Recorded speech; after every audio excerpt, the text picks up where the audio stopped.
ನಮಸ್ಕಾರ ಸ್ನೇಹಿತರೆ, KCET counselling ಶುರುವಾಗಿದೆ. ಹೌದು ಸ್ನೇಹಿತರೆ, ಟೆನ್ಷನ್ ಕೂಡ ಶುರುವಾಗಿದೆ ಅಲ್ವಾ? ಅದ್ರ ಜೊತೆಗೆ ನಿಮ್ಮ ರ್ಯಾಂಕ್ ಚೆನ್ನಾಗಿದ್ರೂ ಕೂಡ ಆಪ್ಷನ್ ಎಂಟ್ರಿಯಲ್ಲಿ ಒಂದು ಸಣ್ಣ ತಪ್ಪು ಮಾಡಿದರೆ ಕೂಡ ಇಷ್ಟು ಸಾಕು, ನಿಮ್ಮ ಡ್ರೀಮ್ ಕಾಲೇಜು ಅಂತ ಏನಿರುತ್ತೆ ಅದು ಕೈ ತಪ್ಪಿ ಹೋಗುವ ಚಾನ್ಸಸ್ ತುಂಬಾ ಇರುತ್ತೆ.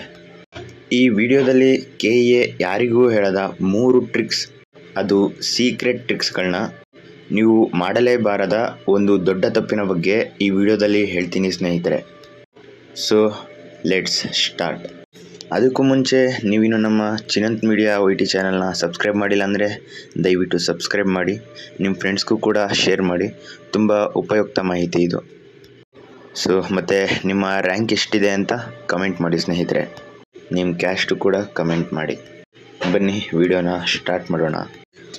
ಮೊದಲನೇದಾಗಿ ಇದನ್ನು ನೀವು ಯಾಕೆ ಸೀರಿಯಸ್ ಆಗಿ ತಗೋಬೇಕು ಅಂತ ಹೇಳ್ತೀನಿ. ಪ್ರತಿ ವರ್ಷ ಸಾವಿರಾರು ವಿದ್ಯಾರ್ಥಿಗಳು ಸರಿಯಾದ ಮಾಹಿತಿ ಇಲ್ಲದೆ ಒಳ್ಳೊಳ್ಳೆ ಸೀಟ್ಗಳನ್ನ ಕಳ್ಕೊತಾರೆ. ಅಷ್ಟೇ ಅಲ್ಲ, ಕೌನ್ಸಲಿಂಗಿಂದ ಸರಿಯಾಗಿ ಎಕ್ಸಿಟ್ ಆಗದ ಕಾರಣಕ್ಕೆ KEA ಅವರು ಕೆಲವು ವಿದ್ಯಾರ್ಥಿಗಳ ಮೇಲೆ FI ಹಾಕಿರೋ ಉದಾಹರಣೆಗಳು ಕೂಡ ಇದೆ. ಹೌದು, ಇದು ತಮಾಷೆನೇ ಅಲ್ಲ. ಹಾಗಾಗಿ ಯಾವುದೇ ಸ್ಟೆಪ್ ಕೂಡ ನೀವು ನೆಗ್ಲೆಕ್ಟ್ ಮಾಡೋ ಹಾಗಿಲ್ಲ. ಪ್ರತಿಯೊಂದು ಸ್ಟೆಪ್ ಕೂಡ ಇಂಪಾರ್ಟೆಂಟ್ ಆಗುತ್ತೆ. ಮೊದಲನೆಯ ಟ್ರಿಕ್ ನೋಡ್ತಾ ಹೋದರೆ ಬ್ರಾಂಚ್ ಸ್ಟ್ಯಾಕಿಂಗ್. ನಿಮಗೆ RV ಕಾಲೇಜಲ್ಲೇ ಓದಬೇಕು ಅಂತ ಆಸೆ ಇದ್ದರೆ ಬರೀ ಕಂಪ್ಯೂಟರ್ ಸೈನ್ಸ್ ಆಪ್ಷನ್ ಹಾಕಿ ಸುಮ್ಮನಾಗಬೇಡಿ. ಆಪ್ಷನ್ ಎಂಟ್ರಿ ಹೇಗಿರಬೇಕಂತ ನಾನು ನಿಮಗೊಂದು ಎಕ್ಸಾಂಪಲ್ ಕೊಡ್ತೀನಿ.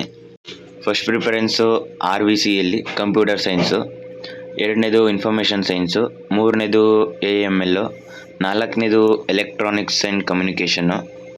ಹೀಗೆ ಒಂದೇ ಕಾಲೇಜಿನ ಬೇರೆ ಬೇರೆ ಬ್ರಾಂಚ್ಗಳನ್ನು ಒಂದರ ಕೆಳಗೆ ಒಂದು ಹಾಕ್ಕೊಂಡೋದ್ರೆ ನಿಮಗಿಷ್ಟದ ಕಾಲೇಜಿನಲ್ಲೇ ಸೀಟ್ ಸಿಗೋ ಚಾನ್ಸ್ ತುಂಬ ಅಂದರೆ ತುಂಬ ಡಬಲ್ ಆಗ್ತಾ ಹೋಗುತ್ತೆ. Trick number 2, Mach allotment strategy ಅಂತ ಬರುತ್ತೆ. ಇದು ಎರಡನೇ ಟ್ರಿಕ್ಕು. ಇದನ್ನು ತುಂಬ ಸರಿಯಾಗಿ ಬಳಸಬೇಕಾಗುತ್ತೆ ನೀವು. ಇದು ಕೇವಲ ಬರೀ ಟ್ರಿಕ್ ಅಲ್ಲ, ನಿಮ್ಮ ಫೈನಲ್ ರಿಸಲ್ಟ್ನ ಒಂದು ಪ್ರಿವ್ಯೂ ಆಗಿರುತ್ತೆ ಇದು. ಮಾರ್ಕ್ ರಿಸಲ್ಟ್ ಬಂದಾಗ ನಿಮಗೆ ಸಿಕ್ಕಿರೋ ಕಾಲೇಜ್ಗಿಂತ ಮೇಲೆ ನೀವು ಹಾಕಿರೋ ಯಾವ ಕಾಲೇಜಿನ ಕಟ್ ಆಫ್ ನಿಮ್ಮ ರ್ಯಾಂಕ್ ಹತ್ರ ಇದೆ ಅಂತ ನೀವು ಮೊದಲು ಚೆಕ್ ಮಾಡಬೇಕಾಗುತ್ತೆ. ಇದನ್ನು ನಿಮ್ಮ ಲಿಸ್ಟ್ ಮೇಲ್ಗಡೆ ಹಾಕಬೇಕಾಗುತ್ತೆ. ಇದೇ ನಿಮ್ಮ ಕೊನೆಯ ಅವಕಾಶ ಆಗಿರುತ್ತೆ. ಯಾವುದಕ್ಕೆ ಅಂದರೆ ಆಪ್ಷನ್ ಎಂಟ್ರಿ ಬದಲಾಯಿಸೋದಕ್ಕೆ. ಇದರ ನಂತರ ನೀವು ಆಪ್ಷನ್ ಎಂಟ್ರಿನ ಯಾವುದೇ ಕಾರಣಕ್ಕೂ ಬದಲಾಯಿಸೋದಕ್ಕೆ ಆಗಲ್ಲ. Trick number 3, the biggest update ಅಂತ ಹೇಳ್ತೀವಿ. ಮೂರನೇ ಮತ್ತು ಅತಿ ದೊಡ್ಡ ಸೀಕ್ರೆಟ್ ಇದು. 2025ರ ಹೊಸ ರೂಲು. VTU ಅಥವಾ ಅಂದರೆ ಕರ್ನಾಟಕದ ಬಹುತೇಕ ಇಂಜಿನಿಯರಿಂಗ್ ಕಾಲೇಜುಗಳು ಈ ವರ್ಷದಿಂದ ಎಲ್ಲ ಬ್ರಾಂಚ್ಗಳಿಗೂ ಆರ್ಟಿಫಿಷಿಯಲ್ ಇಂಟೆಲಿಜೆನ್ಸ್ ಕಡ್ಡಾಯ ಮಾಡಿದೆ.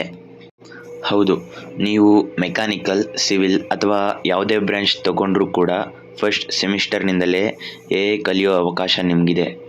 ಇದು ನಮ್ಮ ಡಿಗ್ರಿಗೆ ಅಂದರೆ ಇಂಜಿನಿಯರಿಂಗ್ಗೆ ಫುಲ್ಲು ದೊಡ್ಡ ವ್ಯಾಲ್ಯೂ ಸಿಕ್ತಂಗೆ ಆಗುತ್ತೆ. ಯಾಕಂದರೆ ಇವಾಗ ಎಲ್ಲ ನಡೀತಾ ಇರೋದೇ AI ಮೇಲೆ. ಸ್ನೇಹಿತರೆ, ಈ ಟ್ರಿಕ್ಸ್ ನಿಮಗೆ ಉಪಯೋಗ ಆಯಿತಾ? ಹಾಗಿದ್ದರೆ ಈ ವಿಡಿಯೋಗೆ ಒಂದು ಲೈಕ್ ಕೊಡಿ. ನಿಮ್ಮ KCET ರ್ಯಾಂಕ್ ಎಷ್ಟು ಅಂತ ಕಾಮೆಂಟ್ ಮಾಡಿ. ನಿಮ್ಮ ಕ್ಯಾಸ್ಟನ್ನು ಕಾಮೆಂಟ್ ಮಾಡಿ. ನಿಮ್ಮ ಊರನ್ನು ಕೂಡ ಕಾಮೆಂಟ್ ಮಾಡಿ. ನಿಮಗೆ ಯಾವ ರ್ಯಾಂಕ್ ಸಿಗ್ಬೋದು ಅಂತ ನಾನು ನಿಮಗೆ ತಪ್ಪದೆ ರಿಪ್ಲೈ ಮಾಡ್ತೀನಿ ಸ್ನೇಹಿತರೆ. ನಂತರ ನೆಕ್ಸ್ಟ್ ವಿಡಿಯೋದಲ್ಲಿ ನಿಮ್ಮ ರ್ಯಾಂಕ್ಗೆ ಯಾವ ಟಾಪ್ 20 ಕಾಲೇಜಲ್ಲಿ ಸಿಗ್ಬೋದು ಅನ್ನೋದರ ಬಗ್ಗೆ ಮುಂದಿನ ವಿಡಿಯೋದಲ್ಲಿ ಡೀಟೇಲ್ ಆಗಿ ಹೇಳ್ತೀನಿ ಸ್ನೇಹಿತರೆ. ಆ ವಿಡಿಯೋ ನಿಮಗೆ ಸಿಗಬೇಕು ಅಂದರೆ ಈಗಲೇ ನಮ್ಮ ಚಾನಲ್ನ ಸಬ್ಸ್ಕ್ರೈಬ್ ಮಾಡಿ ಮತ್ತು ಪಕ್ಕದಲ್ಲಿರೋ ಬೆಲ್ ಐಕಾನ್ನ ಕ್ಲಿಕ್ ಮಾಡಿ ಸ್ನೇಹಿತರೆ. ಮುಂದಿನ ವಿಡಿಯೋದಲ್ಲಿ ಸಿಗೋಣ.